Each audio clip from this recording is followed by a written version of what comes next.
اعوذ باللہ من الشیطان الرجیم بسم اللہ الرحمن الرحیم. عزیزان مان، آج جون 1970 کی 28 تاریخ ہے اور درس قرآن کریم کا آغاز یوں کہیے کہ سورہ النساء کی تیسری آیت سے ہوتا ہے. تیسری آیت کو ہم نے پچھلے درس میں لے لیا تھا، لیکن اس کا ایک حصہ سامنے آ چکا تھا. صرف اس پہلے حصے میں یہ کہا گیا تھا اور میں نے عرض کیا تھا کہ قرآن کریم کی روح سے قانون اصول ایک وقت میں ایک بیوی کا ہے، واحدتن کا ہے، مونوگیمی جسے کہتے ہیں. اور قرآن کریم نے یہ صرف استثناء کی ہے ان خصوصی حالات سے نپٹنے کے لیے جن میں یتیم بچوں کا، بالغ لڑکیوں کا، بیوہ عورتوں کا اس کے سوا کوئی اور منصفانہ حل نہ ہو کہ انہیں حفاظت، پروٹیکشن، اس کے لیے گھر کی ضرورت ہو. اور وہ جو قانون وحدت ہے، ایک بیوی کا قانون، اس کی روح سے یہ چیز ممکن نہ رہی ہو. ایسے ہنگامی حالات کے لیے جسے ایمرجنسی کو میٹ کرنا آپ کہتے ہیں، اس کے لیے قرآن نے ایک ریلیکسیشن یا ایک ایکسپشن کی ہے اس قانون کے اندر. یہ چیز پچھلے درس میں سامنے آ چکی تھی اور یہ بھی میں نے عرض کیا تھا کہ قرآن کریم میں ایک سے زائد بیویوں کے سلسلے میں صرف یہ ایک آیت ہے اور اس آیت کی ابتدا ہی اس سے ہوتی ہے کہ اگر تمہیں خوف ہو کہ اس مسئلے کا کوئی اور حل نہیں ہے تو اس میں یہ استثنائی صورت جو ہے اس سے کام لیا جا سکتا ہے. تو اس کے کہا یہ گیا تھا کہ پھر ایک ہی بیوی، اور اس سے آگے تھا او ما ملکت ایمانکم. یہ تھا اس آیت کا وہ ٹکڑا جسے ہم نے آج پر اٹھا رکھا تھا، کیونکہ اس سے ایک نیا موضوع سامنے آتا ہے.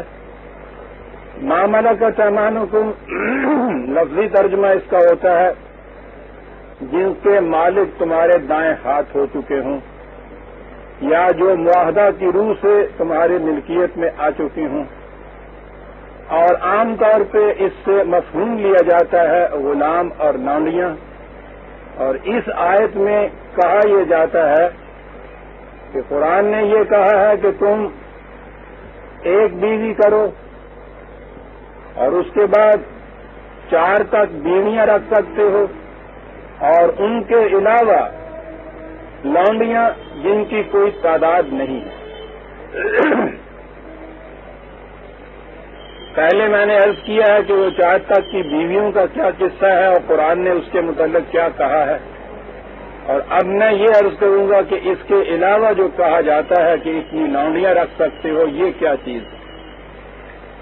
قرآن کریم میں مختلف مقامات پر او ما ملکت ایمانکم آیا ہے. بعض آیات میں تو اس کے معنی ہیں وہ لوگ جو تمہاری ماتحتی میں کام کرنے والے ہوں، یہ بھی اس کے معنی ہوتے ہیں. بعض آیات میں یہ بیویوں کے لیے بھی الفاظ آئے ہیں معاہدے کی روح سے جو آپس میں میاں بیوی بن چکے ہوں. ان آیات سے ہمیں اس وقت تعلق نہیں ہے. وہ جب آئیں گی تو میں عرض کروں گا کہ یہاں ان کے یہ معنی ہیں. اور بعض آیات میں ان کے معنی واقعی غلام اور لونڈیوں کے ہیں. اور یہیں سے یہ چیز آپ کے ہاں آئی کہ اسلام میں غلامی کی اجازت ہے، اور غلامی میں غلام کو پھر یوں ہی برائے وزن بیت ساتھ کہا جاتا ہے. اصل زور لونڈیوں کے متعلق دیا جاتا ہے کہ لونڈیاں رکھنے کی اجازت ہے قرآن میں. لونڈیوں ان کی تعداد کوئی نہیں ہے، ان کے ساتھ نکاح کی بھی ضرورت نہیں ہے۔ معاف رکھیے گا، میرے لیے بڑی دقت ہو جاتی ہے کہ میری بیٹیاں اور بہنیں مجلس میں ساتھ ہوتی ہیں، مرہنہ گفتگو نہیں کی جا سکتی، اس واسطے ایمائیت اور کنایہ سے کام لینا پڑتا ہے کہ انہیں استعمال کے بعد منتقل کیا جا سکتا ہے، بیچا جا سکتا ہے، کسی اور کو دیا جا سکتا ہے، یعنی وہ استعمال کی شے ہو جاتی ہیں جن کے آپ مالک ہو جاتے ہیں، اور جس طرح سے کہ ہر مملوکہ اور مستعملہ شے کے ساتھ کیا جاتا ہے، یہی کچھ ان کے ساتھ کیا جاتا ہے۔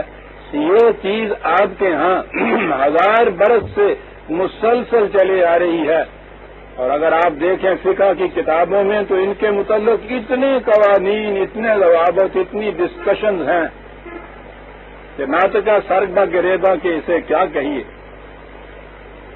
میں نے شاید پہلے بھی یہ عرض کیا تھا کہ یہ چیز اس حد تک آپ کے یہاں متداول چلی آ رہی ہے اور گویا ایک مسلمے کی حیثیت اختیار کر چکی ہے کہ سر سید سے پہلے شاید ہی کسی نے اس کے خلاف کوئی لفظ کہا ہو۔ معتزلہ کے زمانے میں کچھ باتیں ہوئی تو وہ تو ہم تک پہنچ نہیں سکی۔ اس کی حیثیت کتنی زیادہ گہری اور اہم ہو گئی ہے، اس کا اندازہ اس سے لگائیے کہ ابھی کل کی بات ہے، غالباً 1948 میں یونائیٹڈ نیشنز نے، اقوام متحدہ کی اسمبلی نے جو ہیومن رائٹس، بنیادی حقوق انسانیت کا منشور یا چارٹر تیار کیا تھا، اس میں ایک شق یہ بھی تھی کہ غلامی کو منسوخ کیا جائے گا۔ انسان کا بنیادی حق آزادی ہے اور کسی شخص کو حق حاصل نہیں کہ کسی دوسرے کو اپنا غلام بنا لے، اور غلامی میں سلیوری میں غلام اور لونڈیاں دونوں آتی تھی۔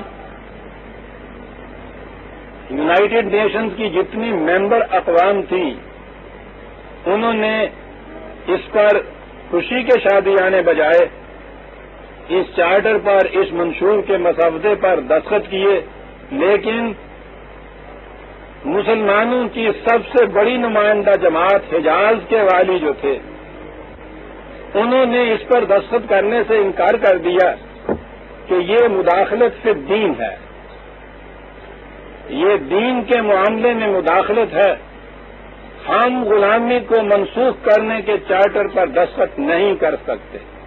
ساری دنیا میں یہ واحد مثال تھی ان اقوام میں جو یونائیٹڈ نیشنز کی ممبر ہو چکی تھی کہ صرف انہوں نے انکار کیا تھا، اور انکار کیا تھا یہ کہہ کر کہ یہ ہمارے دین کے معاملے میں مداخلت ہے، ہم اس پر دستخط نہیں کر سکتے۔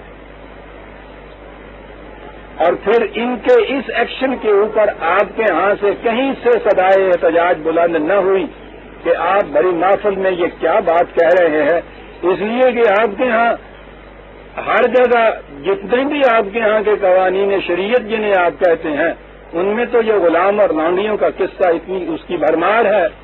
کون کہتا؟ میں بھی ابھی آپ سے عرض کروں گا کہ یہ آپ کے ہاں کے متاخرین کی بات نہیں ہے، انہیں کہا جاتا ہے کہ خیر صاحب وہ تو عہد جہالت تھا، اس میں لوگوں نے لکھ دیا ہوگا۔ آج تو یہ بات کوئی نہیں کہتا، آج بھی یہ بات سب کہتے ہیں آپ کے ہاں، حتیٰ کہ آپ کے ہاں کے جو بڑے ماڈرن مفسر آج کہلاتے ہیں وہ بھی بڑی شد و مد سے اس مسئلے پہ کہتے ہیں کہ لونڈیاں شریعت میں جائز ہیں، رکھی جائیں گی، اور کوئی اس شریعت کے ہمارے حق کو چھین نہیں سکتا۔ انا للہ و انا الیہ راجعون۔ قرآن میں یہ الفاظ ملتے ہیں۔ سوال یہ ہے کہ پھر بات کیا ہوئی؟ جب اسلام آیا ہے تو ساری دنیا میں غلامی کا رواج تھا، رواج ہی نہیں تھا، مرور زمانہ سے آہستہ آہستہ اس چیز نے گویا ایک مسلمہ کی حیثیت اختیار کر لی تھی کہ انسانی معاشرے کا انداز ہی یہ ہے کہ کچھ اس میں سے مالک ہوں، کچھ اس میں سے مملوک ہوں۔ حتیٰ کہ یونان کے حکماء فلاسفرز جن کا درجہ علم و حکمت میں بڑا ہی بلند ہے، آج تک ان کے ہاں کے مسلمات جو ہیں اسی طرح سے جاری اور رائج ہیں۔ ان کے ہاں کی بھی یہ کیفیت ہے کہ ارسطو کے ہاں 70 غلام تھے اور وہ غلامی کے حق میں 70 دلیلیں دیا کرتا تھا، اور ایک دلیل اس میں یہ تھی کہ 13 پاؤں اگر آپ سیدھے جوتے میں سیدھا جوتا پہنا دیں ٹیڑھے پاؤں والوں کو تو ٹیڑھے پاؤں والے کو بڑی تکلیف ہوتی ہے اس سے، اس کے لیے ٹیڑھا جوتا ہونا چاہیے۔ جو غلام پیدا ہوتا ہے وہ ٹیڑھا پاؤں ہے، وہ خوشی غلامی کی حالت میں رہ سکتا ہے، آزادی کی زندگی اگر آپ اسے دے دیں گے تو اسے بڑی تکلیف ہوگی۔ دلائل آپ ملاحظہ فرمائیے۔ میں کہہ یہ رہا تھا کہ یہ چیز قریب قریب ساری دنیا میں رائج تھی، عربوں کے ہاں بھی تھی۔ عربوں کے معاشرے میں بڑی کثرت سے یہ غلام اور لونیاں موجود تھے۔ یہ غلام اور لونڈیاں ابتداً ان کے ہاں جنگ کے قیدیوں سے بنائی جاتی تھی۔ جنگ میں جو قیدی ہاتھ آ جاتے تھے ان کے معاشرے کا یہ معمول تھا، اور یہ باقی دنیا میں بھی مسلمہ تھا کہ انہیں قیدیوں کو، مردوں کو غلام بنا لیا جاتا تھا، عورتوں کو لونڈیاں بنا لیا جاتا تھا، اور پھر جب ایک دفعہ یہ غلام آ گئے اور لونڈیاں آ گئیں تو پھر تو یہ سمجھیے نا جان لگ جاتی تھی اگلے واسطے پہ، پھر یہ چلتا تھا سلسلہ۔ پھر ان کے یہاں خرید و فروخت ہوتی تھی، تو خرید و فروخت میں وہ جو قانوناً جائز یا سیدھا سیدھا طریق تھا وہ تو یہی تھا کہ جنگ کے قیدیوں میں پکڑی ہوئی عورتیں جو تھیں غلام بنائی جاتی تھیں، لیکن بلیک تو ہر جگہ ہوتی ہے، تو باقاعدہ ان کی پھر ٹریڈ ہوتی تھی، تجارت ہوتی تھی، عورتیں پکڑی جاتی تھیں۔ عام طور پہ افریقہ کے علاقوں میں سے یہ ہوتا تھا، وہاں سے یہ پکڑ کے لاتے تھے، پھر آ کے ان کو بیچتے تھے۔ اول تو کوئی اس کے خلاف اعتراض ہی نہیں کرتا تھا، معاشرے میں اعتراض تو اوپر کا طبقہ کیا کرتا ہے، اور جو چیز اوپر کے طبقے کے فائدے کی ہو یا ان کے ہاں مقبول ہو اس میں اعتراض کون کرے۔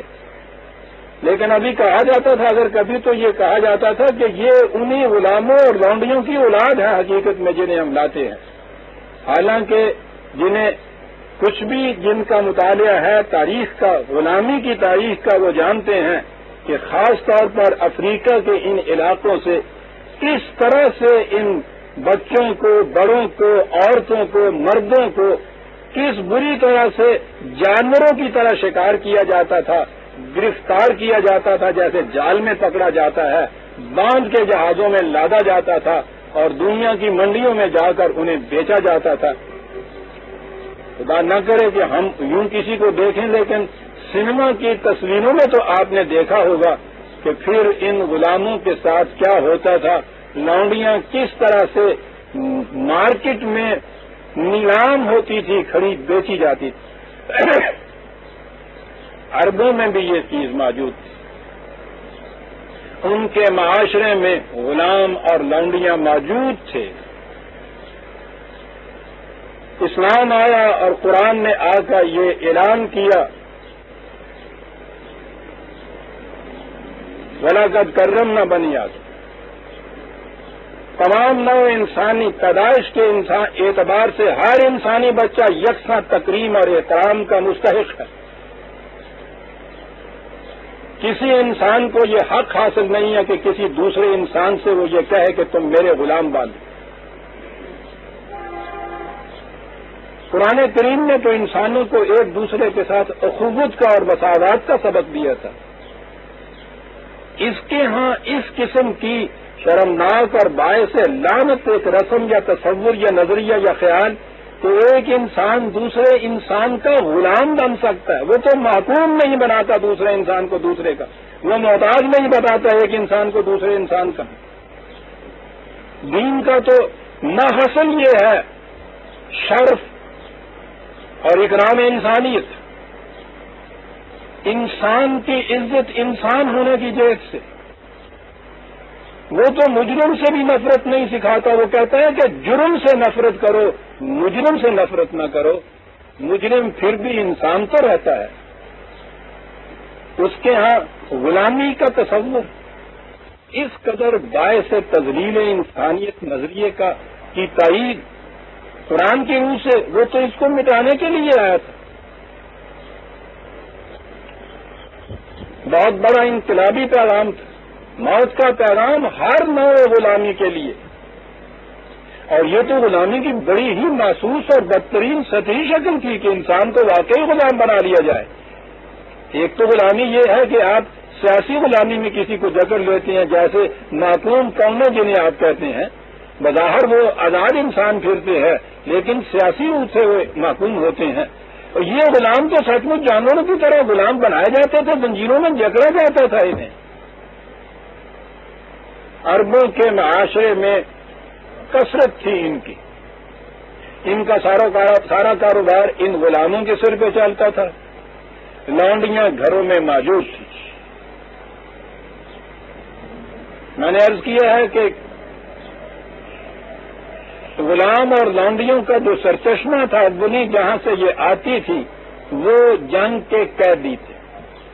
قرآن کریم نے شرف انسانیت کے متعلق مختلف آیات کے بعد یہ جو سورس تھا اس کا، یہ جو منبع تھا، سرچشمہ تھا غلامی کا، اس کے متعلق واضح الفاظ میں یہ کہہ دیا 47/4 47/4 سورہ محمد کی 4تھی آیت، بڑی اہم آیت، اور جسے ہمیشہ نظر انداز کر دیا جاتا ہے۔ جنگ کے متعلق یہ کہا فَإِذَا لَقِيتُمُ الَّذِينَ كَفَرُوا فَضَرْبَ الرِّقَابِ حَتَّى إِذَا أَثْخَنْتُمُوهُمْ فَشُدُّوا الْوَثَاقَ فَإِمَّا مَنًّا بَعْدُ وَإِمَّا فِدَاءً حَتَّى تَضَعَ الْحَرْبُ أَوْزَارَهَا۔ بڑی عجیب آیت، جنگ کرنا پڑے گا تمہیں۔ یہ تو موضوع دوسرا ہے، جب میں اس پہ آؤں گا کہ قرآن نے جہاد کی اجازت کن حالات میں دی ہے، تو یہ اس وقت میں اس کی تشریح کروں گا۔ جنگ میں کہا کہ مقابلہ ہو، تو پھر جب مقابلہ ہو تو پھر تو ڈٹ کے مقابلہ کرنا پڑے گا۔ یہ کچھ کرنے کے بعد جب تم فری کے مخالف کی قوت کو توڑ دو، تو اس کے بعد وہ جو جنگ کے قیدی تمہارے ہاتھ میں آئیں، اب ظاہر ہے کہ ان قیدیوں سے ہی یہ غلام اور لونڈیاں بنائے جاتے تھے۔ جنگ کے قیدی جو تمہارے ہاتھ میں آئیں تو کہا کہ انہیں یا تو تم فدیہ لے کر چھوڑو، قیدیوں کے تبادلے میں قیدی، یا وہ حکومت اگر چاہے تو ان کے بدلے میں ویسے رنسم دے دے، آپ کو تاوان جنگ دے دے۔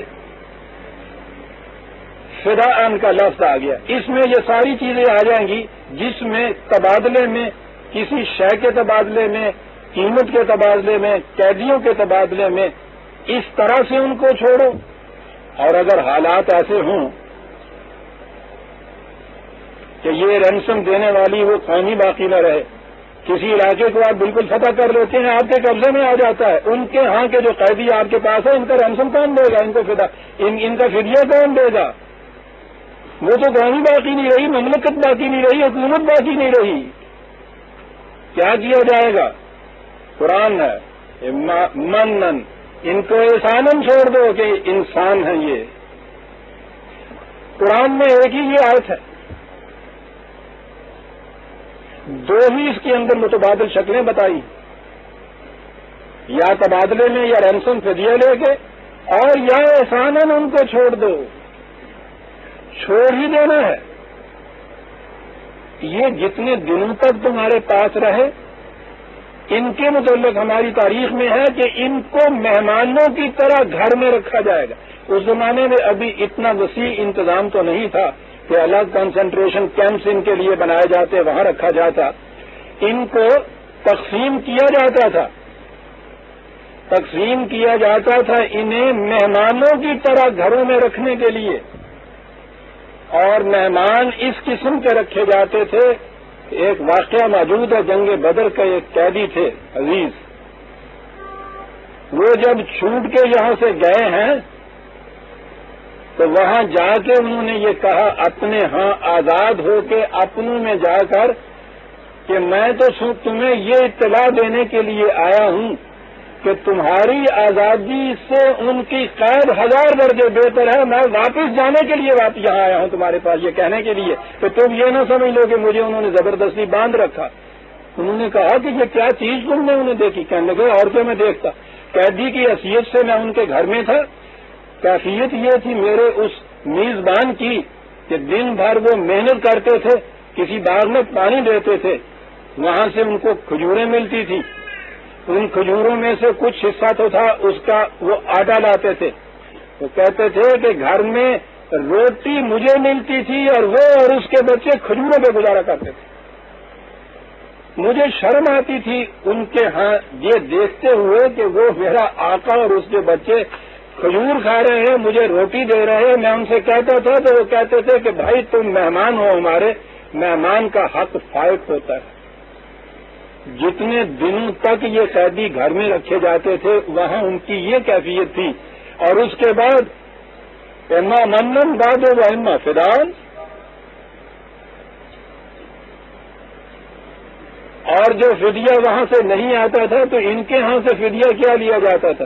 بدر کے قیدیوں سے یہ کہا گیا کہ بھائی تم جو کچھ لکھنا پڑھنا جانتے ہو؟ انہوں نے کہا ہاں.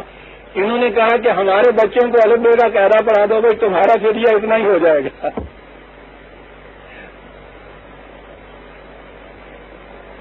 یہ تھی قرآن کریم کی یہ آیت، اور یہ تھا وہ فدان کے علاوہ منن ان کو چھوڑنا حتی تضع الحرب اوزارہا. کہا تا کے دشمن نے تو ہتھیار رکھ دیے تھے اس سے پہلے، اب یہ کچھ کرو گے تو لڑائی اپنے ہتھیار رکھ دے گی. اس کے بعد خود جنگ اپنے ہتھیار رکھ دے گی. انسانیت کا سلوک کر کے تو دیکھو صحیح تم انسانوں کے ساتھ. عجیب فکر ہے صاحب قرآن کا. یہ دشمن ہتھیار رکھا کرتا ہے، ہر جگہ یہ آیا کرتا تھا. یہ کہتے ہیں دشمن نے تو ہتھیار پہلے ہی رکھ دیے تھے جب تم نے فتح حاصل کر لی، اب جنگ خود ہتھیار اپنے رکھ دے گی. اس کے بعد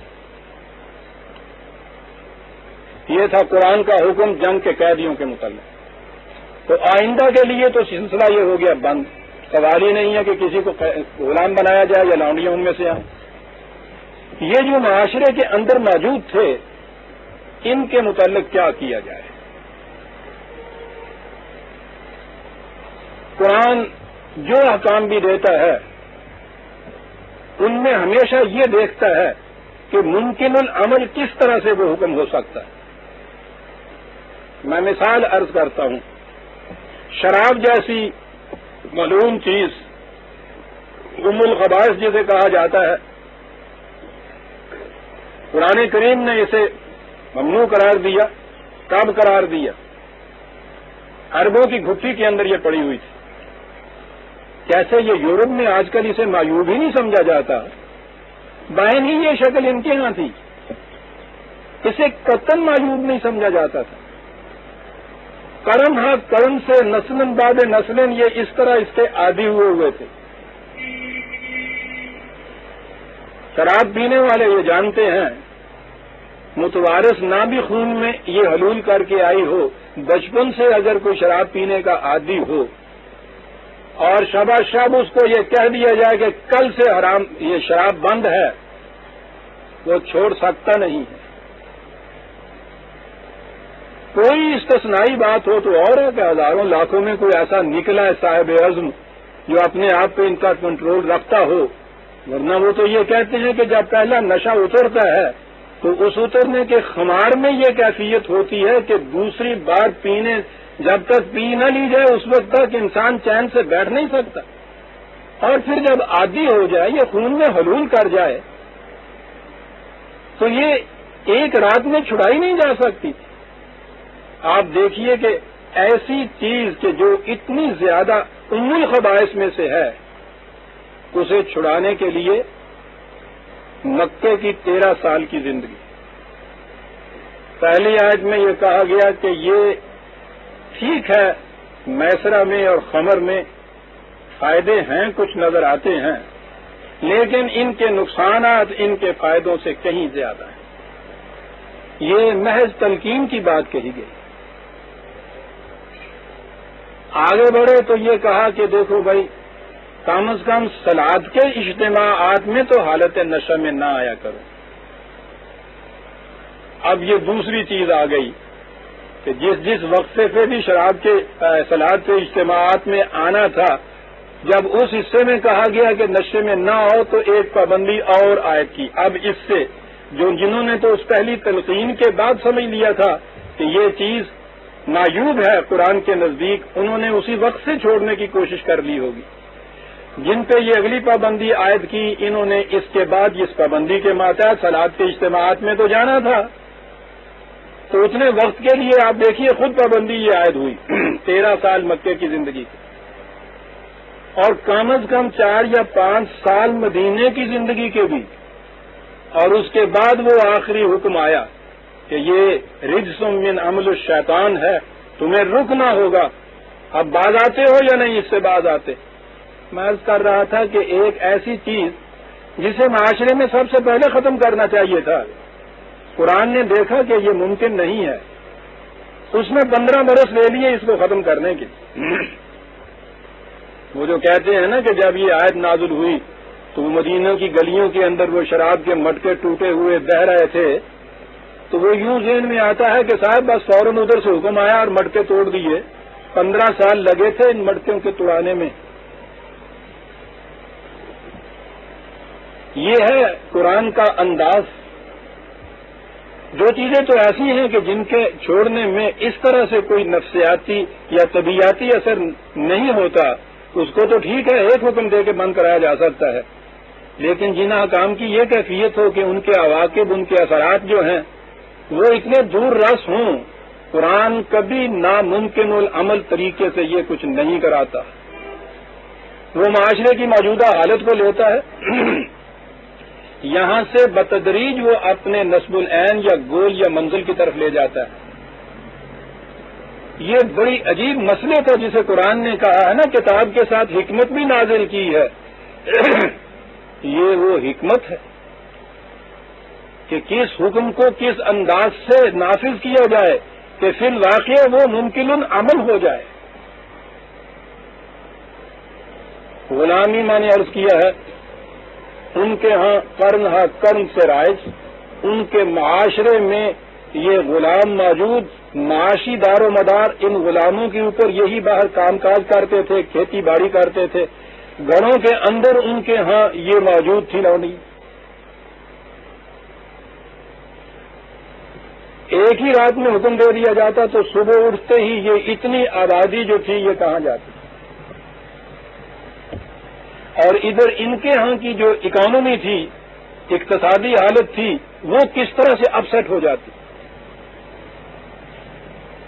وہاں دوسرے مزدور تو تھے نہیں، مزدوری یہ تھے، یہ جو غلام جن کو ہم کہتے ہیں، ملازم ہی یہ تھے۔ گھروں کے اندر ان کی کیفیت یہ ہو چکی تھی کہ ان کے تعلقات زناشوئی جیسے موجود تھے۔ یہ اتنی لڑکیاں، عورتیں، یہ اتنے مرد، انہیں جو فوراً اس معاشرہ سے نکال دیا جاتا، نہ وہ گھروں میں رہتی نہ یہ باہر غلامی میں رہتے، معاشرہ اپسٹ ہو جاتا۔ قرآن نے کیا کیا؟ سب سے پہلے تو اس سورس کو، سرچشمے کو بند کیا جہاں سے یہ آتی تھی، وہ تو روک دیا آئندہ کے لیے۔ اب یہ جو قرآن میں احکام دیکھتے ہیں نا کہ وہ فلاں چھینک آئی، اس نے قسم لی، توڑ دیا، غلام آزاد کرو، لونڈی آزاد کرو، فلاں کس کا صدقہ دینا ہے اس کے لیے ان کو آزادی کی شکل دو، گریجولی، آہستہ آہستہ۔ پھر اس کو بہت بڑا کار خیر بتایا گیا، فک الرقبہ جسے کہا گیا ہے، یہ چیزیں کرو۔ پھر مکاتبت کی صورت پیدا کی۔ یہ مکاتبت بھی میں عرض کروں کہ یہ کیا چیز تھی۔ ہمارے ہاں اس کا یہ مفہوم لیا جاتا ہے کہ اگر کوئی غلام تم سے کہے کہ مجھے آزاد کر دو تو اسے کہو کہ اتنے روپے لاؤ، پھر تمہیں آزاد کرتا ہوں. اور وہ بیچارہ اتنے روپے کہاں سے لائے؟ ٹھیک ہے، اتنا عرصہ کمائی ہماری کرو، محنت کرو، اور اس میں سے پیسے نہ لو، جمع کراتے رہو. جب جمع ہو جائیں گے تمہیں چھوڑ دیا جائے گا. اسے ہمارے ہاں مکاتبت سمجھا جاتا ہے. قرآن نے یہ کہا ہے کہ جس غلام میں تم یہ صلاحیت دیکھو کہ وہ اپنے پاؤں پہ کھڑا ہو جائے گا، اسے آزاد کرو اور اتنا اسے ساتھ دو کہ وہ اپنا کاروبار شروع کر سکے.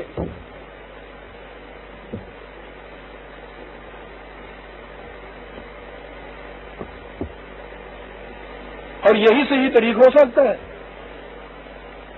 وہ کاریگر ہے، ہنرمند ہے، ٹھیک ہے، وہ کام جانتا ہے. کام کو سٹارٹ کرنے کے لیے ابتداءً کچھ سرمایہ کی ضرورت ہوگی. آپ نے اس کو آزاد تو کر دیا، کام بھی وہ جانتا ہے، کرے گا کیا دوسرے دن؟ اسے کہا تھا مکاتبت. تو قرآن نے یہ احکام نازل کیے. ان کے متعلق یہ کہا، یہ جو گھر میں انہوں نے اس طریق سے یہ رکھ رکھی تھی کہ دیکھو بھائی، اگر تو ان کے اس طرح سے باہر ایبزارب ہونے کی شکلیں پیدا ہوتی ہیں تو ہوں گی. جو گھر کے اندر اب رکھو گے تو ان کا درجہ بیویوں کا سا درجہ ہو جائے گا، ان کی اولاد ہو جائے گی، وہ تمہاری وراثت کی حقدار ہو جائے گی.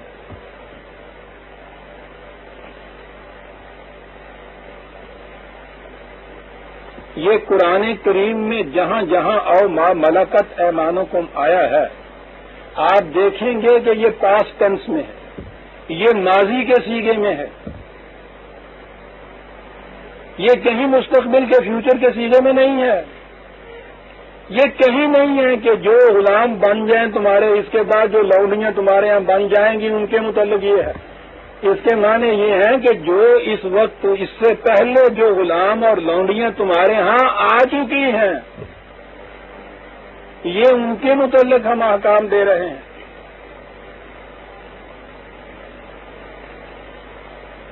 اور اسی لیے بہت سی آیات ایسی ہیں جن میں یہ کہا گیا ہے کہ اس قسم کی ایک چیز کرو تو اس کا کفارہ یہ ادا کرنا پڑے گا، ایک غلام آزاد کراؤ. تو اس کے بعد ہے کہ اگر غلام نہ ہو تو پھر یہ کر لو.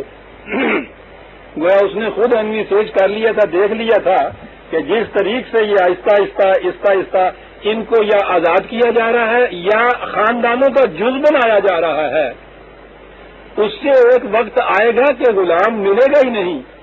تو قرآن نے اس کے لیے ساتھ ہی یہ کہہ دیا کہ غلام آزاد کرو، اور اگر غلام نہ ملے تو اس کے لیے اتنے روزے رکھو، اتنے مسکینوں کو کھانا کھلاؤ.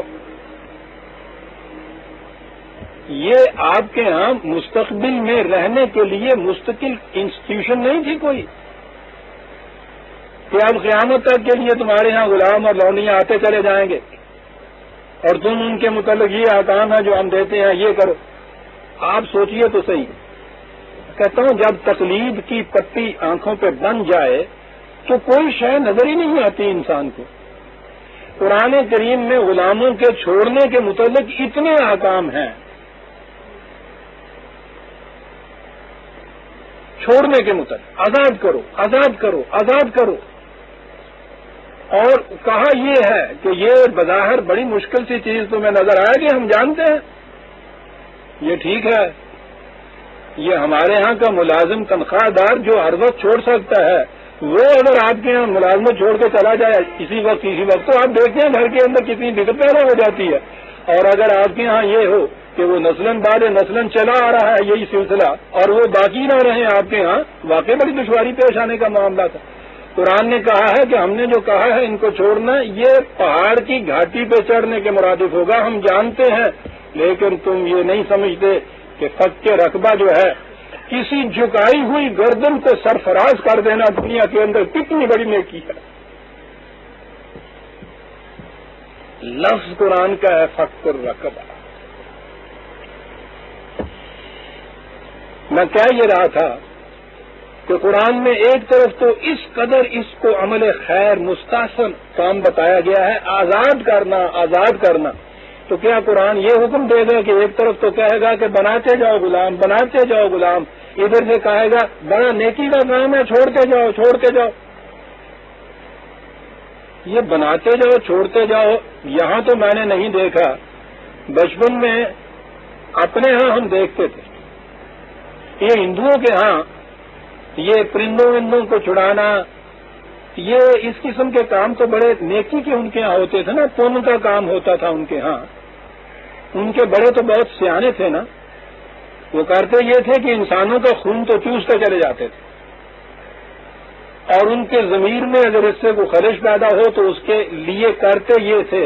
اب نہیں یہ نظر آئے گا، ہم نے دیکھا ہے صبح ہی صبح ہندو الگ صبح اٹھتے تھے، وہ گئے، انہوں نے اسنان وان کیا، وہ ہاتھ میں کہیں کسی کے ہاتھ میں چاول ہیں تھوڑے سے، کسی کے ہاتھ میں آٹا ہے، آج رکھا دیں تو پاؤں دینے اور یہاں سے یہ چونٹے نکلتے ہیں. وہ اس کو آپ دیکھتے تھے، ذرا سا آٹا یہاں پہ رکھا یا وہاں رکھا، چڑیوں کے لیے انہوں نے وہ چاول رکھے، وہ اتنے اتنے چھینکے ہوتے تھے لڑکے ہوئے ان کے ہاں، اس میں کہیں پانی کی کلیا، کہیں تھوڑے سے چاول، یہ رکھے ہوتے تھے انہوں نے. یہ گائے بھینسوں کے لیے نمک کے بڑے بڑے ٹکڑے ڈلے یہ رکھے ہوئے ہوتے تھے. یہ پیاؤ جو آپ دیکھتے ہیں یہ ان کے زمانے کے یہ بنے ہوئے ہوتے تھے. یہ اس قسم کے دان پن کے کام کرتے تھے،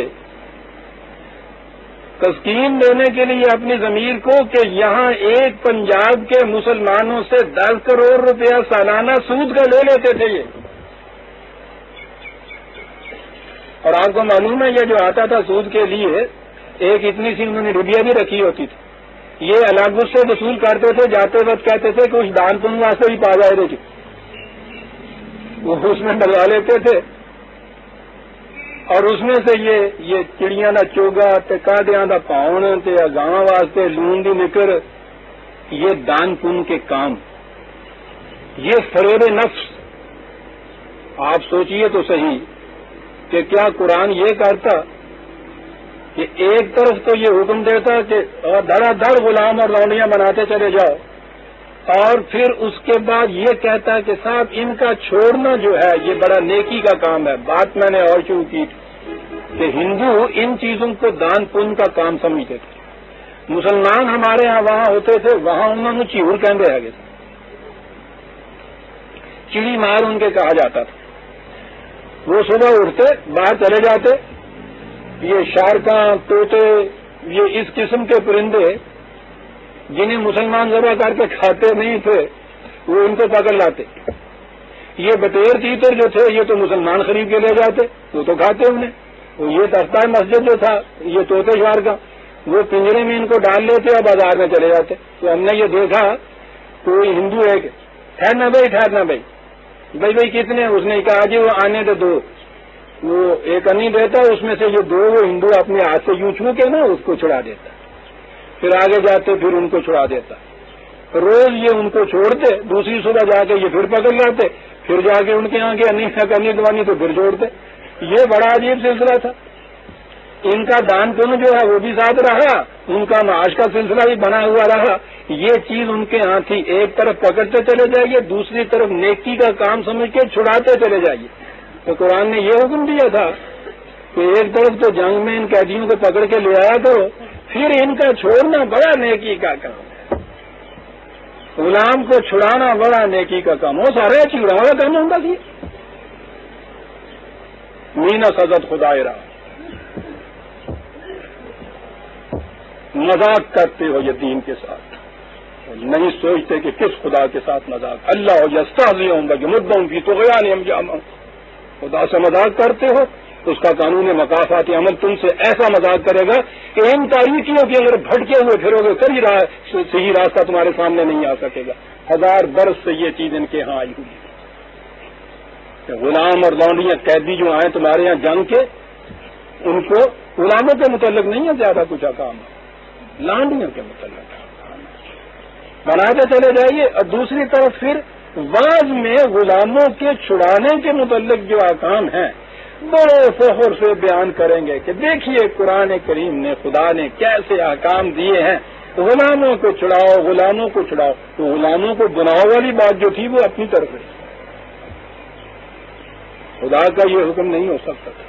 میں نے ابھی عرض کیا عزیزان من غلامی کا ایک ہی سورس، ایک ہی سرچشمہ اور ایک ہی منبع تھا جہاں سے غلام بنائے جاتے تھے، وہ جنگ کے قیدی تھے۔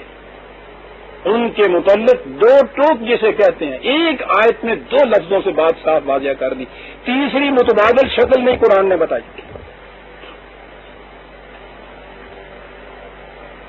چھوڑنا ہوگا انہیں، اور جو موجود ہیں ان کو پھر اسی حکمت عملی کے طریقے سے تدریجاً جزو خاندان بناتے چلے جائیے، جن میں اہلیت و صلاحیت ہو خود کما کے کھانے کی، ان کو بنیادی طور پہ کچھ فائنینشیل مدد دیجیے، ان کو اس قابل بنا دیجیے کہ اپنا کما کے کھائیں، ان کو لکھائیے پڑھائیے، اور پھر صلاحیتیں تو فطرت میں دی ہوئی ہوتی ہیں ہر انسانی بچے میں، یہ تو ہم اس کو کرش کر دیتے ہیں۔ یہ ہم ہیں جو کسی کو غلام اور کسی کو جاہل اور کسی کو بیوقوف اور کسی عورت کو یہ کہہ کہ عورتوں کو یہ کہہ کہ یہ فصلی کی سے پیدا ہوئی ہوتی ہیں، معاشرہ بناتا ہے ایسا، خدا ایسا بنا کر نہیں بھیجتا۔ انہی غلاموں کو جب تعلیم و تربیت دی گئی، ان صلاحیتوں کو بیدار کرنا کیا، تو آپ کو معلوم ہے کہ غلاموں نے بادشاہتیں بھی کی ہیں۔ یہ تو فخر سے بیان کریں گے آپ کے یہاں۔ اسلام کی تعلیم یہ ہے کہ یہاں غلاموں نے بادشاہتیں بھی قائم کی، لیکن یہ چیز کہ دوسری طرف اسلام کی تعلیم یہ ہے کہ غلام بناتے چلے جاؤ، بناتے چلے جاؤ۔ میں نے عرض کیا ہے کہ یہ بات کوئی پرانے زمانے کی قصے کہانیاں نہیں، وہ تو جو اقبال نے کہا ہے، بیچارے نے جل کر کے بیچاروں کے آسات پہ عورت ہے سوار، پوچھیے نہیں کہ اس نے کہاں تک ہمیں پہنچا دیے۔ ہمارے زمانے کی لیٹسٹ تفسیر، آپ کو معلوم ہے عزیزان من، میں تو نہ فرقہ بندیوں میں جایا کرتا ہوں، نہ میں ذاتیات یا شخصیات میں الجھا کرتا ہوں، لیکن جب کوئی ایک چیز مثال دینی پڑتی ہے تو وہاں تو کوئی نہ کوئی شخصیت بھی آ جائے گی، کوئی نہ کوئی فرقہ بھی آ جائے گا، یہاں میں مجبور ہوتا ہوں۔ میں نے عرض کیا ہے کہ یہ پرانے زمانے کے آپ کے یہاں کی قصے کہانیاں نہیں ہیں، آپ کے اس زمانے میں وہ لوگ جو مدعی ہیں اس چیز کے کہ ہم اسلاف کی روش کے اوپر آنکھیں بند کر کے نہیں چلتے، ہم خود اپنی فکر اور غور اور بصیرت سے معاملات کو طے کرتے اور شریعت کے احکام پیش کرتے ہیں۔ اس باب میں وہ بھی کیا احکام پیش کرتے ہیں، میرے سامنے یہ تفسیر ہے ابو الاعلی مودودی صاحب کی، تفہیم القرآن اس کا نام ہے، پہلی جلد ہے یہ میرے ہاتھ میں، یہ میں عرض کر دوں 1951 کا یہ ایڈیشن ہے، وہ ہمیشہ یہ بھی کیا کرتے ہیں۔ سورہ نساء کی 23ویں آیت جو ہے، ما ملکت ایمانکم، جس میں یہ آئی ہے، اس کی یہ تشریح میں لکھتے ہیں، 340 صفحہ ہے اس تفہیم القرآن کی پہلی جلد 1951 کا ایڈیشن، 340 صفحہ لکھا ہے۔ اس کی تشریح، اس کی تفسیر میں، جو عورتیں جنگ میں گرفتار ہوں ان کو پکڑتے ہی، یعنی جو مرد گرفتار ہوں ان سے تو کوئی زیادہ دلچسپی نہیں ہے، جو عورتیں جنگ میں گرفتار ہوں، ان کے لیے تو خاص طور پہ مسئلہ چاہیے نا جی، حالانکہ یہ تو بہت کم تعداد میں کچھ ہوں گی، مرد زیادہ ہوتے ہیں، سپاہی تو وہ ہوتے ہیں، یہ تو سویلین آبادی میں سے کہیں کوئی آئیں گی نا، اور سویلین آبادی میں سے یہ جو پکڑے جائیں، میرا خیال ہے ان کو شاید پریزنر آف وار کی کیٹیگری میں بھی نہیں لایا جا سکے گا، یا ایک ہی کیٹیگری ہوگی ان کی، جی کیا ہوتا ہے یہ، کچھ فرق ہوتا ہے ان میں۔ بہرحال جو عورتیں جنگ میں گرفتار ہوں ان کو پکڑتے ہی ہر سپاہی ان کے ساتھ مباشرت کر لینے کا مجاز نہیں ہے، ٹھیک ہے جی، بڑی بات بتا دی انہوں نے، بلکہ اسلامی قانون یہ ہے کہ ایسی عورتیں حکومت کے حوالے کر دی جائیں گی، ٹھیک ہے، حکومت کو اختیار ہے کہ چاہے ان کو رہا کر دے، یہ قرآن کے حکم کے مطابق، ان سے فدیہ لے، چاہے ان کا تبادلہ ان مسلمان قیدیوں سے کرے جو دشمن کے ہاتھ میں ہو، ٹھیک ہے، فدیہ لے یا یہ کچھ کرے، اور چاہے تو انہیں سپاہیوں میں تقسیم کر دے۔ یہ دو چاہے تو پہلے جو تھے وہ تو خدا کے تھے نا، یہ تیسرا چاہے تو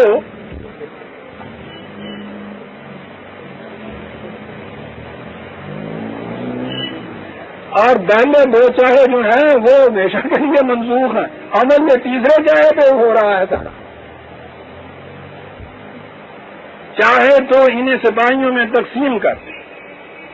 اچھا جی، نکاح کے معاملے میں شرط یہ ہے کہ عورت مسلمان ہو یا زیادہ سے زیادہ اہل کتاب میں سے، انہی کو قرآن نے حلال قرار دیا ہے، پھر نکاح کے ذریعے حلال قرار دیا ہے۔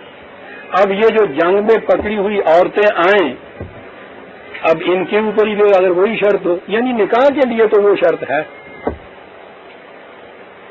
اب ان کے متعلق تو اگر یہ شرط ان پہ بھی عائد کر دی جائے تو یہ بڑا اسکوپ لمیٹڈ ہو جائے گا نا۔ اس میں کہتے ہیں جنگ میں پکڑی ہوئی عورتوں سے تمتع کے معاملے میں، یہ لفظ تمتع جو ہے آپ سمجھتے ہیں اس کے معنی کیا ہوتے ہیں؟ یہ جنسی اختلاط جسے ہم کہتے ہیں، سیکشل انٹیلیجنس۔ تمتع کے معاملے میں یہ شرط نہیں ہے کہ وہ اہل کتاب ہی میں سے ہوں، ان کا مذہب خواہ کوئی ہو، بہرحال جب وہ تقسیم کر دی جائیں گی تو جن کے حصے میں وہ آئیں وہ ان سے تمتع کر سکتے ہیں۔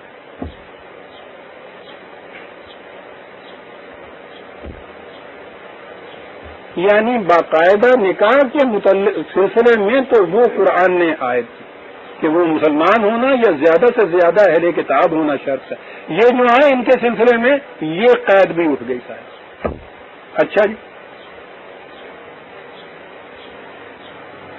نکاح والی عورتوں کے سلسلے میں تو کسی شرط کے ساتھ صحیح زیادہ سے زیادہ 4 تک کی حد تو مانتے ہیں نا یہ بھی، لیکن جس طرح اس کے متعلق لکھتے ہیں کہ جس طرح شریعت نے بیویوں کی تعداد پر 4 کی پابندی لگائی ہے اس طرح لونڈیوں کی تعداد پر نہیں لگائی، نہ ان کے مسلمان یا اہل کتاب ہونے کی شرط، نہ 4 تک کی شرط،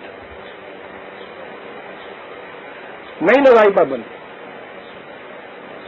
اور یہی وجہ ہے ان کے ہاں کے وہ ایسے وہ خلفاء کہ جن کے متعلق یہ کچھ اچھی رائے نہیں رکھتے ان کو تو چھوڑیے، یہ آپ کے ہاں کے خلیفہ ہارون رشید، مامون الرشید جو ہیں ان کو بہت اچھے ماڈل کے طور پہ پیش کرتے ہیں یہ لوگ۔ ان کے حرم میں بھی 3-3 ہزار لوڈیاں کم از کم، تعداد کوئی نہ ہوئی، تعداد نہیں لگائی۔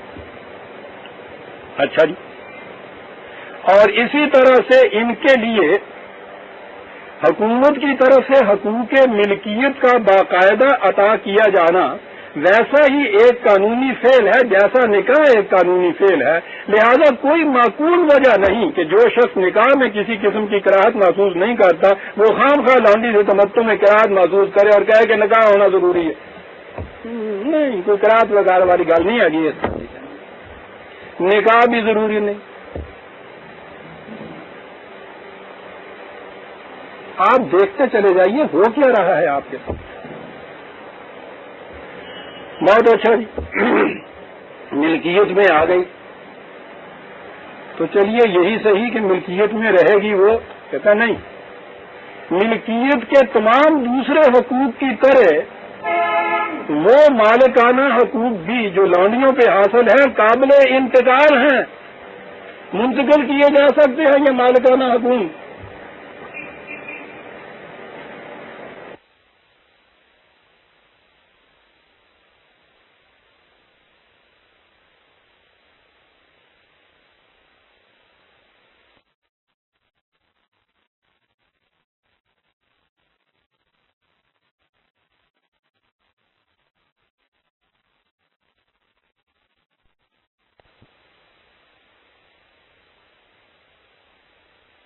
مالکانہ حقوق بھی جو لونڈیوں پہ حاصل ہیں قابل انتقال ہیں، منتقل کیے جا سکتے ہیں یہ مالکانہ حقوق۔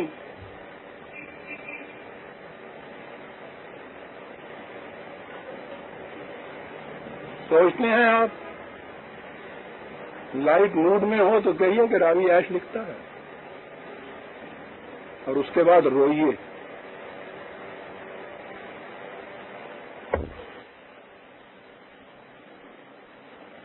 یہ پرانے دور کی کوئی اساطیر الاولین کہانیاں نہیں میں کہہ رہا. کہا جاتا ہے کہ ہماری پرانی تفسیروں کے اندر اسرائیلیات کے خرافات آ گئے ہوئے ہیں. اس دور کے آپ کے ہاں کے جو سب سے بڑے ماڈرن مفسر کہلا رہے ہیں ان کی بھی یہ کیفیت ہے عورت کے معاملے میں. یہ ان کی تفسیر آج بھی یہ چیز موجود ہے آپ کے.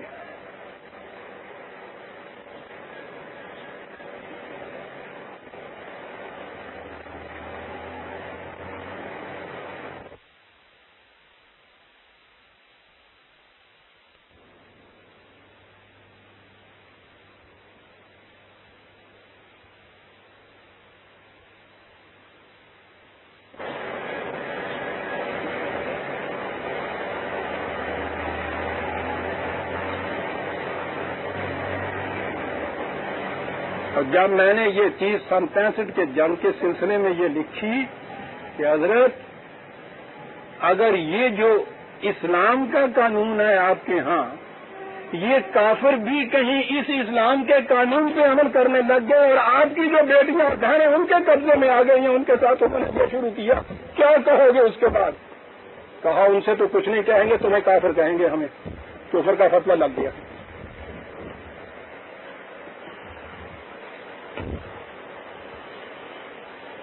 میں نے کہا تمہیں خوش ہونا چاہیے کہ ایک کافر قوم نے اسلامی قانون جو تھا شریعت کا تمہارا اس میں عمل شروع کیا ہے. تمہیں تو خوش ہونا چاہیے نا. کیا خیال ہے جناب کا؟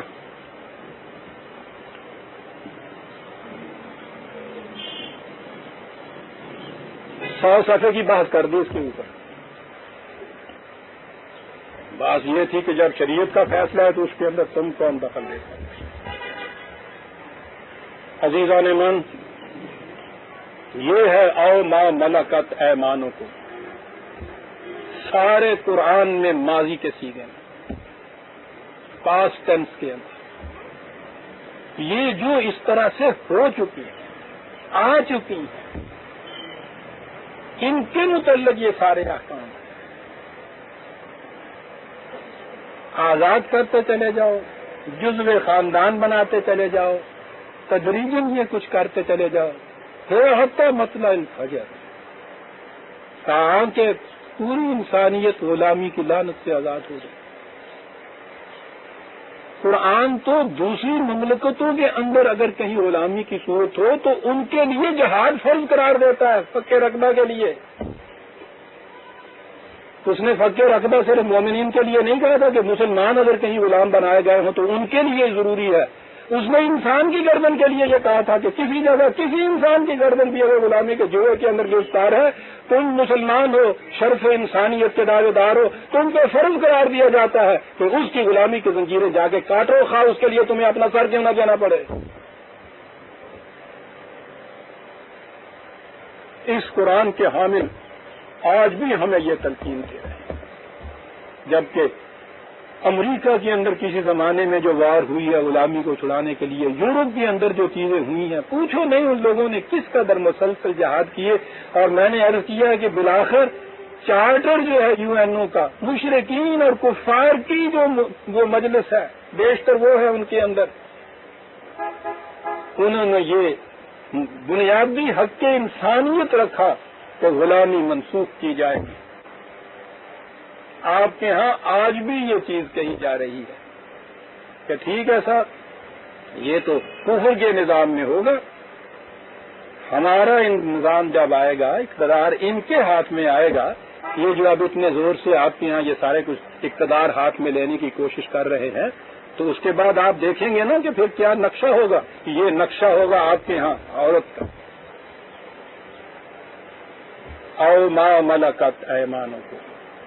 قرآن نے کہا کہ یہ یا اس سے پیشتر یہ جو کچھ ہو گیا ہے اس کے متعلق اب آگے آپ دیکھیں گے قرآن میں قدم قدم کے اوپر یہ چیز آئے گی کہ ان کو کسی طرح سے آزاد کیا جائے یا آزادی کی پوزیشن دے سٹیٹس دے دیا جائے. آزادی کا دیا صاحب آزادی کا سٹیٹس اور اس انداز سے دیا کہ اپنا غلام جو تھا وہ جو حضرت خدیجہ نے دیا تھا کام کرنے کے لیے حضرت زید سب سے پہلے اسے آزاد کیا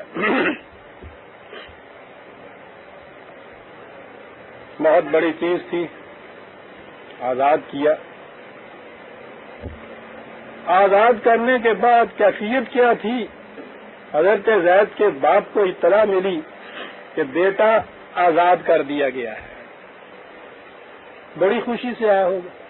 بیگار کیمپ میں سے اگر کوئی بچہ پولیس کی تعویل میں آ جائے، اشتہار ہو جائے کہ وہ ہم نے اس کو اپنی حفاظت میں لے لیا ہے، ان کے پنجہ ستم سے چھڑا لیا ہے، ماں باپ کس خوشی سے نہیں بھاگے جائیں گے، اور بچہ کس طرح لپک کے وہاں نہیں جائے گا۔ باپ آیا، یہ بیٹا ملا ان سے، ملنے کے بعد اس بیٹے نے یہ کہا، اور باپ نے کہا کہ چلو بیٹا گھر چلیں۔ بیٹے نے آنکھوں میں آنسو لا کے کہا کہ ابا جان، اس گھر سے بہتر دنیا میں کوئی گھر نہیں ہو سکتا۔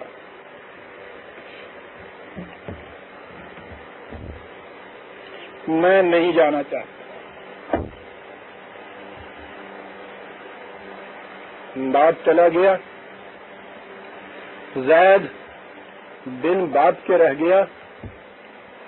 محمد نے کہا کہ زید اس کے بعد محمد تمہارا باپ ہوگا، تم اس کے بیٹے ہو گئے، بننا بیٹے ہو گئے۔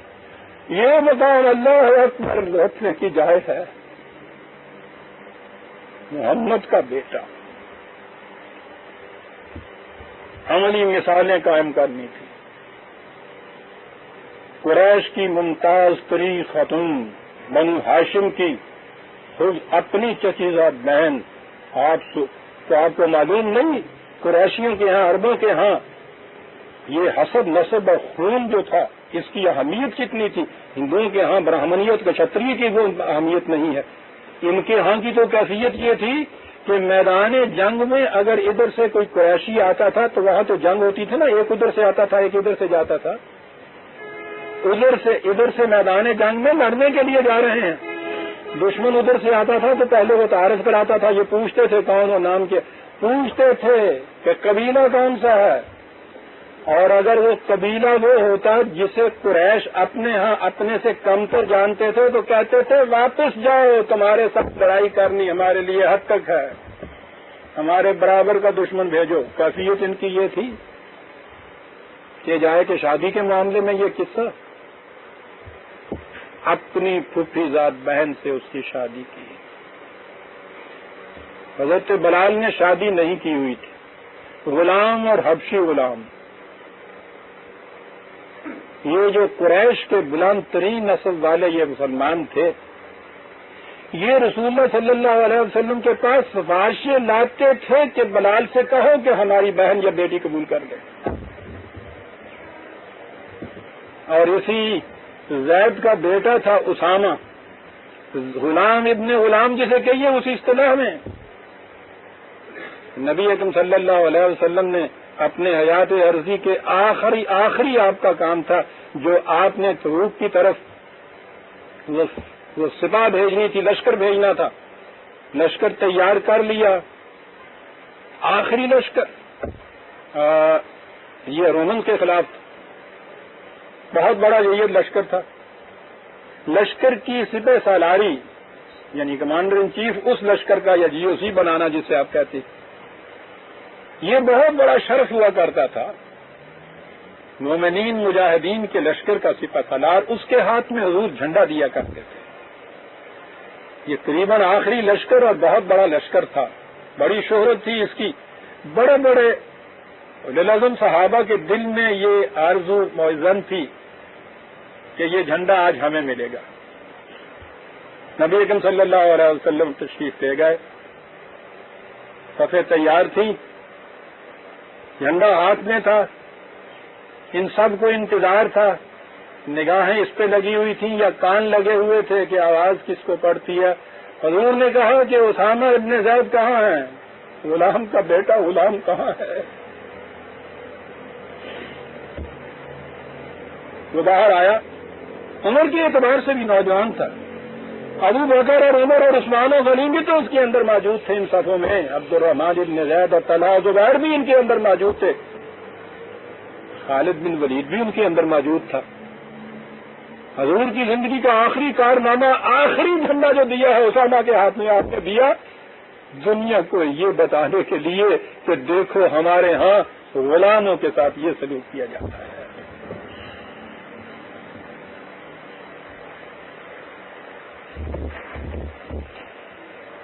او ما ملکت ایمانکم، جو ہیں موجود ان کے ساتھ یہ سلوک کرو، یوں ابزارب کرو ان کو، تا قسم وہ اعتباد عظیم من دیگرم تو دیگری۔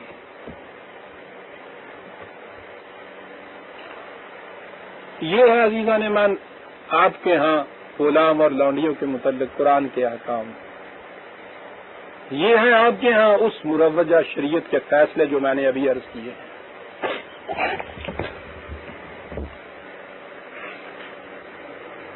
قرآن نے کہا، یہ اس آیت پہ آ جائیے پھر،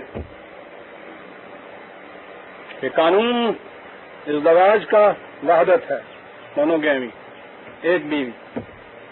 معاشرہ کے ہنگامی حالات میں کسی اور طرح سے یہ مسئلہ الجھا ہوا نہ سلجھ سکتا ہو تو یہ مملکت یا معاشرے کو یہ کہا گیا ہے کہ تم اس کا فیصلہ کر سکتے ہو کہ اس میں ریلیکسیشن دی جا سکتی ہے، اور وہ شرطیں دو ہیں کہ یہ حالات پیدا ہو جائیں اور جہاں وہ جائیں اس گھر کے اندر عدل کی کیفیت باقی رہے۔ اگر یہ نہیں ہے تو پھر فواحدۃ، پھر وہ ایک ہی بیوی، اور اس کے ساتھ یہ کہ ہاں یہ امتیاز کر دیا جائے جو اس سے پیشتر غلامی کے زمانے میں یہ غلامیوں کی کیفیت تھی وہ ان سے الگ چیز رہی۔ بیویوں کے متعلق ہم یہ کہتے ہیں ان کے متعلق تو احکام دیے جا رہے تھے کہ ابزارب ان کو کس طرح سے کرنا ہے، کیا صورتیں ہونی ہے۔ سوال پیدا ہوگا کہ قرآن نے پھر اصطلاحیں یہ دو باقی کیوں رکھی، بڑی ضرورت تھی۔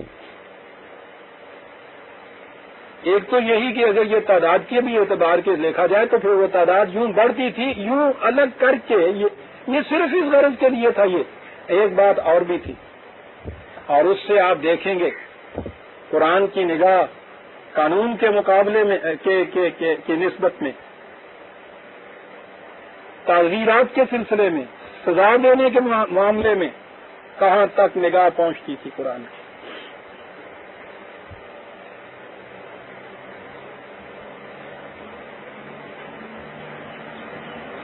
اپنے گھروں کے اوپر دیکھ لیجیے، حالانکہ زمانہ بہت آگے بڑھ گیا ہے، گھروں کے اندر کام کاج کرنے والے لڑکے یا وہ لڑکیاں جس انداز کی ان کی تربیت وغیرہ ہوتی ہے اس کو سامنے رکھیے، اور یہ جو گھروں کی ہمارے اپنے بیٹیاں ہوتی ہیں ان کی تعلیم و تربیت جس انداز سے ہوتی ہے، آپ دیکھیے آج بھی ان میں کتنا فرق ہے۔ کہ جائے کہ ایک لڑکی غلامی کی حیثیت میں کہیں سے پکڑی ہوئی لائی جائے، بازار سے خریدی ہوئی ہو، گھر میں غلام کی حیثیت سے رکھا ہوا ہو، تو آپ جانتے ہیں کہ اس کی ذہنی سطح کیا ہوگی، اس کی تربیت کیا ہوگی، اخلاقیات کے اندر پہچاننے میں تمیز کا معیار اس کا کیا ہوگا۔ آپ دیکھیے یہ کیا چیز ہے، آپ غور کیجئے۔ قرآن کہتا ہے زنا کی یہ سزا ہے، کہتا ہے کہ یہ آزاد عورتیں جو ہیں ان کی یہ سزا ہے، لیکن یہی جرم اگر ان لونڈیوں میں سے کسی سے سرزد ہو تو ان کو آدھی سزا دینا۔ ان کی ذہنی سطح اتنی اونچی تم نے نہیں کی کہ یہ اس فرق کو ملحوظ رکھے جو کہ آزاد عورت رکھ سکتی ہے۔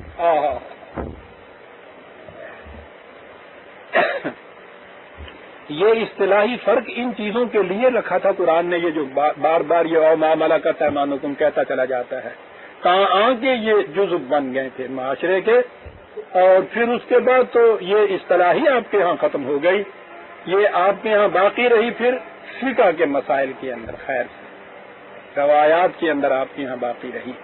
او ما ملکت ایمانکم ذالک ادنی الا تعولوا، یہ ہم اس لیے کہہ رہے ہیں وہی ایک رکھو کہ تاکہ تم بوجھ کے تلے دب نہ جاؤ۔ ایک اس کے تعولو کے یہ معنی ہے، ایک معنی ہے تاکہ تم ناانصافی نہ کرنے لگ جاؤ۔ ایک سے زیادہ بیویوں کے سلسلے میں اولاد کی بھی تو کثرت ہوگی، اس کو قرآن نے یہ بوجھ کے تلے دبنا کہا ہے۔ کثرت اولاد کے لیے یہ چیز وہاں کہی گئی ہے، اور آج اگر اس کثرت اولاد کو روکنے کے لیے نہایت عمدہ طریقے تجویز کیے جاتے ہیں جسے یہ خاندانی منصوبہ بندی آپ کہتے ہیں، سب سے پہلی مخالفت علماء کرام کی طرف سے۔ عائلی قوانین کی روح سے حد بندی کچھ کی جاتی ہے ایک سے زیادہ بیوی پہ، اور وہ حد بندی بھی کیا تھی، وہ بھی کوئی پورا قرآن کا قانون ایسا نہیں لگایا تھا، اتنی سی بات کہی گئی تھی کہ بھائی کم از کم اس پہلی بیوی کی رضامندی تو لے لو۔ اس پہ طوفان مچ گیا، مداخلت فی الدین ہے ساتھ، تختہ الٹ کے رکھ دیں گے اس کا جس نے یہ قانون نافذ کیے۔ وہ جو ایوب کو مارا گیا تھا بیچارہ، اس میں یہ بھی چیز ان کے خلاف تھی۔ پھر کیا ہوا؟ فیملی پلاننگ شروع کر دی۔ یہ موضوع الگ ہے عزیزان من، میں جب اس پہ آؤں گا تو آپ سے عرض کروں گا قرآن کیا چاہتا ہے اس بات میں۔ یہاں تو ضمن میں نے کہا ذالک کا ادنا اللہ تعالی جو ہے، اس میں یہ ہے کہ یہ ہم اس لیے بھی کہتے ہیں کہ بہت زیادہ عیالداری کے بوجھ کے نیچے دب نہ جاؤ کہیں تمہیں، اگر یہ بھی خطرہ ہو تمہیں تو پھر بھی ایک سے زیادہ نہیں۔ اس لیے قانون قرآن نے یہ دے دیا۔ یہ سورہ النساء کی 4 آیت ہمارے سامنے آ گئی ہے۔ یہ النساء میں عام طور پہ جو احکام ہیں یہ ازدواجی زندگی یا گھر کی زندگی کے متعلق زیادہ ہے۔ آگے چل کے تو پھر یہ عام احکام بھی اس میں آ جائیں گے، لیکن شروع میں عام طور پہ اس میں ازدواجی زندگی کے متعلق یہ احکام آتے ہیں۔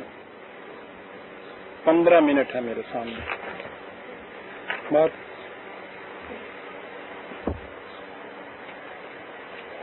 نکاح کے معاملے میں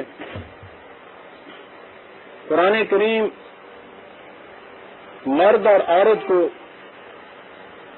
یکساں حقوق دیتا ہے، یکساں ذمہ داریاں سپرد کرتا ہے، لیکن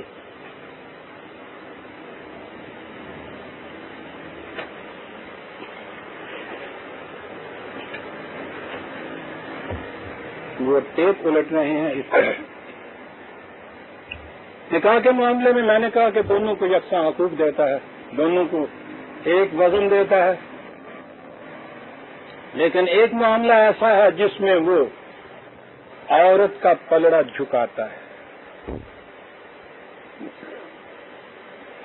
اور وہ یہ ہے کہ مرد سے یہ کہتا ہے کہ ٹھیک ہے ایک پلڑے سے تم، ایک پلڑے میں یہ، اس کا پلڑا جھکتا ہے، اس کے لیے تمہیں کچھ تحفتاً ساتھ تیرا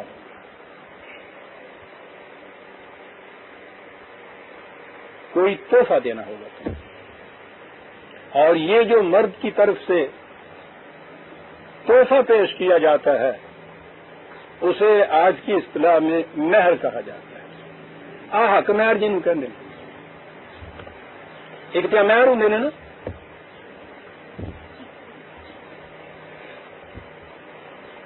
مہر کا لفظ تو قرآن میں نہیں آیا، اگرچہ یہ عربی زبان کا ہی لفظ ہے۔ قرآن نے اس کے لیے فریضتاً تو یہ کہا ہے کہ یہ ایک نہایت ضروری چیز ہے تحفہ پیش کرنا، لیکن یہ کیا ہے؟ ایک لفظ ہے اس کے لیے قرآن نے کہا صدقاتہن، وہ چیزیں جو اس بات کی سچائی کا ثبوت دیں کہ تم واقعی اس سے محبت کرتے ہو۔ اور آپ جانتے ہیں اس کا ایک محسوس ثبوت جو ہوتا ہے وہ دوستوں کا تحفہ ہوتا ہے۔ کوئی دوست جب کوئی ذرا سا تحفہ لے کے آئے، بیمار کو دیکھنے جائے تو پھول ہی لے جائے، تو آپ دیکھتے ہیں کہ وہ ایک محسوس شے اس چیز کا کیا ثبوت ہو جاتی ہے، دل کی کیفیات کے اظہار کا ایک ثبوت ہو جاتا ہے۔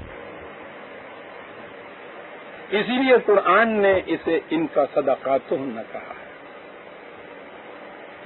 وآتوا النساء صدقاتہن، ذہن میں یہ چیز تھی کہ یہ کیا وہی خریداری والی بات تو نہیں ہے کہ یہ دے کر تو کچھ خرید لیا جائے گا اس کو۔ صدقاتہن تو ایک طرف رہا، آگے لفظ ہے نحلتاً، وجد آ جاتا ہے عزیزان من جب لفظ پہ انسان غور کرتا ہے۔ قربان جائیں اس لفظوں کے انتخاب کرنے والے خدا پہ، کیا بات کہی ہے. شہد کی مکھی، جب میں آؤں گا سورہ النحل پہ وہاں میں عرض کروں گا کہ قرآن نے کیا بتایا ہے. اس نظام میں جو اس مکھیوں نے اپنے ہاں رکھا ہوا ہے، انسانیت کی بہت سی بیماریوں کا علاج اس کے اندر موجود ملے گا. ایک ہی چیز اس میں یہ ہے کہ ایک مکھی ہزاروں میل کا سفر کرتی ہے. عام اندازہ یہ ہے کہ غالباً شاید ایک چمچی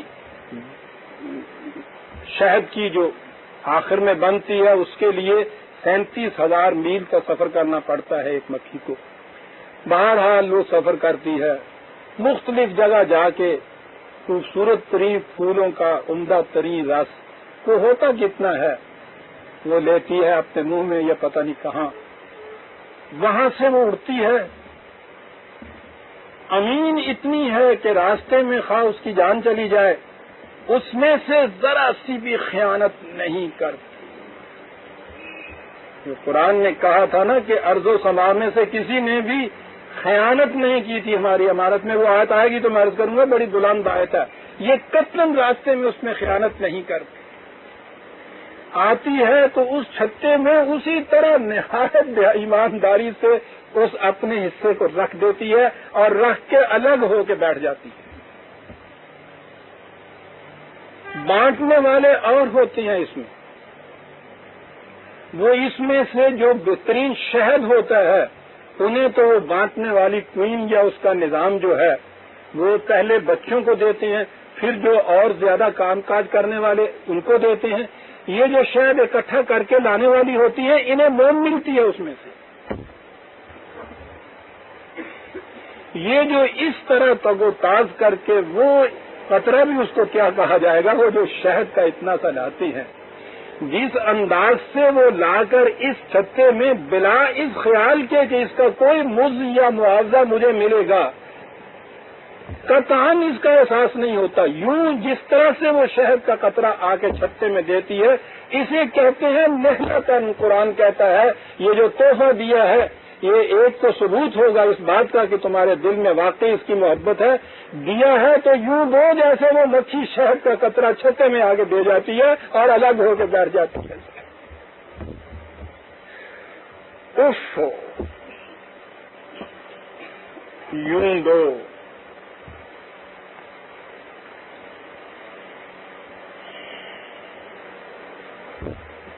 یوں بھیگ دے کہ دستے گدا کو خبر نہ ہو. نہلتم، اس کو یہ مل گیا. اور آپ کو تو اب معلوم ہے نا کہ یہ مہر جو ہے پھر کیسے یہ مقرر ہوتا ہے، کیسے پھر دیا نہیں جاتا. مقرر کیے ہوئے کی شرائط میں سے نکلنے کے لیے کیا کچھ کیا جاتا ہے. پہلے تو اس تحفے کو جو نہلتن دیا جاتا ہے مقرر کرتے وقت جو کچھ ہو رہا ہوتا ہے نا اسے کبھی دیکھی. بسا ہوتا ہے تو بڑھاتے ہی اٹھ کے چلی جاتی ہے. تو جوتی بازار سے اکثر ہوں دیا تک کے. اور یہ پھر ان کی کمبختوں کی کیفیت. یہ بات نہیں کہ پہلے سے کہیں طے کر لیں، سارا کچھ ہو آنے کے بعد اہم نکاح کے وقت میں آخر میں جب وہ پوچھتا ہے کہ یہ حکمار کی لکھنا ہے وہ کہتے آ گئے 25,000. وہ کہتے نہیں ساڑیاں کڑیاں کا 32,000 آ کے میں شری مہر رکھے آیا سی آئی کہ شری مہر بھی کیوں آ گیا ہے. قرآن یہ کہتا ہے کہ وہ آتے تم احداہن قنطارا فلا تاخذوا منہ شیئا. آگے آئے گا اس پہ 4/20 ہے. سونے کا ڈھیر بھی اگر تم اس کو دے چکے ہو تو اس میں سے واپس نہیں لے سکتے. قرآن نے اس کی کوئی حد متعین ہی نہیں کی. تحفے کی اور یہ ہدیے کی کوئی حد مقرر کی جایا کرتی ہے. کبھی آپ یہ کہتے ہیں کسی دوست سے کہ میرے یہاں عید ملنے کے لیے آنا تو 10 سے مٹھائی لے کے آنا، 9:45 سے روئی کے اندر نہیں بڑھن دیا گا. قرآن نے اس کی حد مقرر ہی نہیں کی. کہتا سونے کا ڈھیر دے سکتے ہو، دو. اتنی خوشی سے تم نے ایک تحفہ دینا ہے. اور آپ کے یہاں ایک چیز آگے سر 32 روپیے شرعی مہر ہے. جو 33 ہو جائے تو غیر شرعی. جن بجے ہوئے نے سارے غیر شرعی بجے ہوئے نے. پتہ نہیں 32 ہو گیا کہڑا تے وہ کوئی فنڈامنٹل رول تو پہلے ہوں سن شادیاں. تو 32 روپیے والی، اور جس زمانے میں 32 تھے اس زمانے میں 32 کی بھی کچھ قیمت ہوگی. ہوں اس زمانے کی بتیاں بھی تو جتی نہیں آئی کڑی تھی.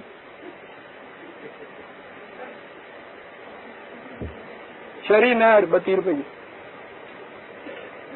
پتہ نہیں کہاں سے کہاں چلے گئے ہوئے عزیزان من. یہ قطن شری گری نہیں ہے، ایک رسم ہے آپ کے یہاں. خیر، تو یہ جو ہے مہر یوں آپ کے یہاں طے ہوتا ہے.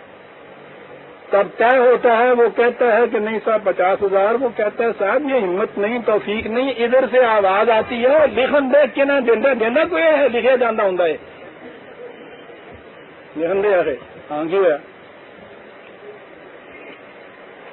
یہ آوازیں سنی جاتی ہیں، وہ لیکن دے رسم ہے کیا کوئی گل نہیں ہے، کوئی بات نہیں ہے، لکھا گیا وہ بعد جناب.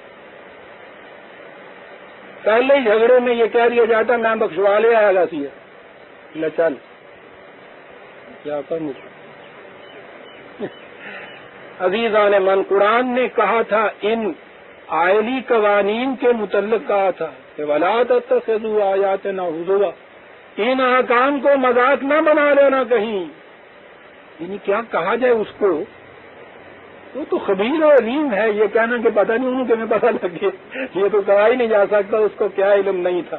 جو ہم نے کرنا تھا اس کے متعلق بھی اس نے بتا دیا کہ چلو پتہ سانو کہ تسی کی کرنا.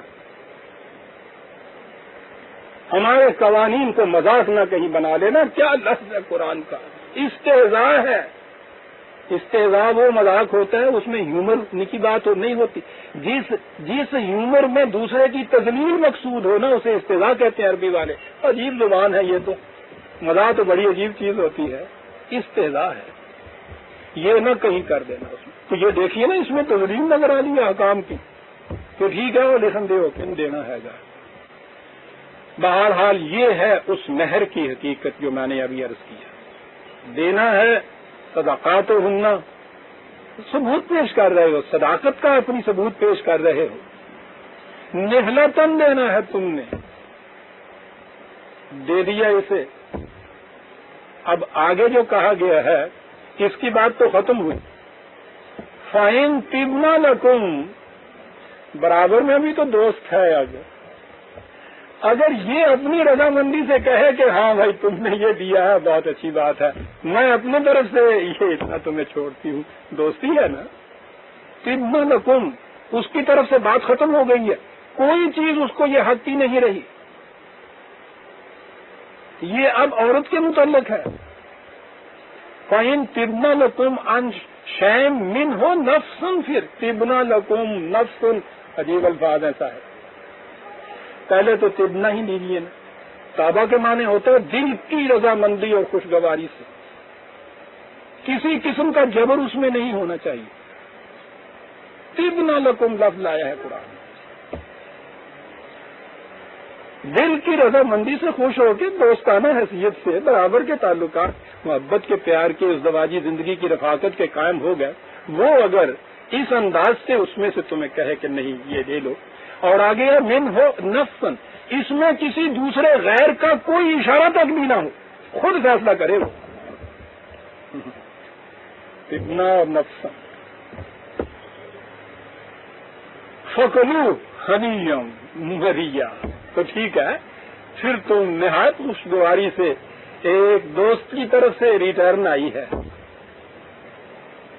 ٹھیک ہے، تم نے عید کے دن ان کے ہاں دودھ ملیدہ بھیجا تھا، شیر خورما بھیجا تھا، وہاں سے زردہ آیا ہے. ٹھیک ہے، وہ بھی خوشی سے کھائیں گے، تم بھی دوست کے ہاں کے تحفے کی چیز ہے خوشی سے کھاؤ. ہنیم مریا کہا ہے، نہایت خوشگواری سے یہ جو چیز ہے. میں سمجھتا ہوں کہ یہ آیات جو قرآن کی آئیں، جہاں تک ان کے احکام کا تعلق ہے، میں سمجھتا ہوں درس میں ان کی ضرورت نہیں رہے گی. مہر کے متعلق یہ ہے کہ یوں یہ طے ہو جائے، اور اس کے بعد یہ تو یہ ہے کہ یہ دیا جانا ہے. قرآن نے صرف ایکسیپشن کوئی صورت ایسی بتائی ہے کہ جس میں کوئی شکل ایسی پیدا ہو جائے کہ اسی وقت نہ دیا جائے، تو اس کے بعد یہ تمہیں قرض تمہارے سر ہے، ادا کرنا ہوگا، ورنہ یہ دیا جانا ہے اسی وقت۔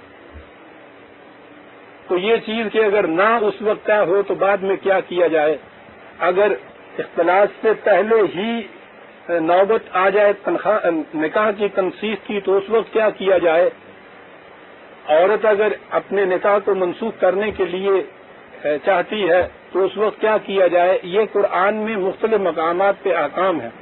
تو میں سمجھتا ہوں وہ ان کی یوں ضرورت نہیں ہے آپ احباب کو، اگر یہ تفصیلیں معلوم کرنی ہوں، کسی کو ضرورت پڑ جائے یا تو مجھ سے پوچھ لے، یا یہ ایک بڑی چھوٹی سی کتاب ہے میری، قرآنی قوانین و اقداریوں، اس میں یہ سارے قرآن کے قوانین جو ہے ان تمام معاملات کے متعلق، بلکہ جتنے بھی معاملات کے متعلق قرآن نے قوانین اور احکام دیے ہیں وہ اس کے اندر میں نے درج کر دیے ہیں۔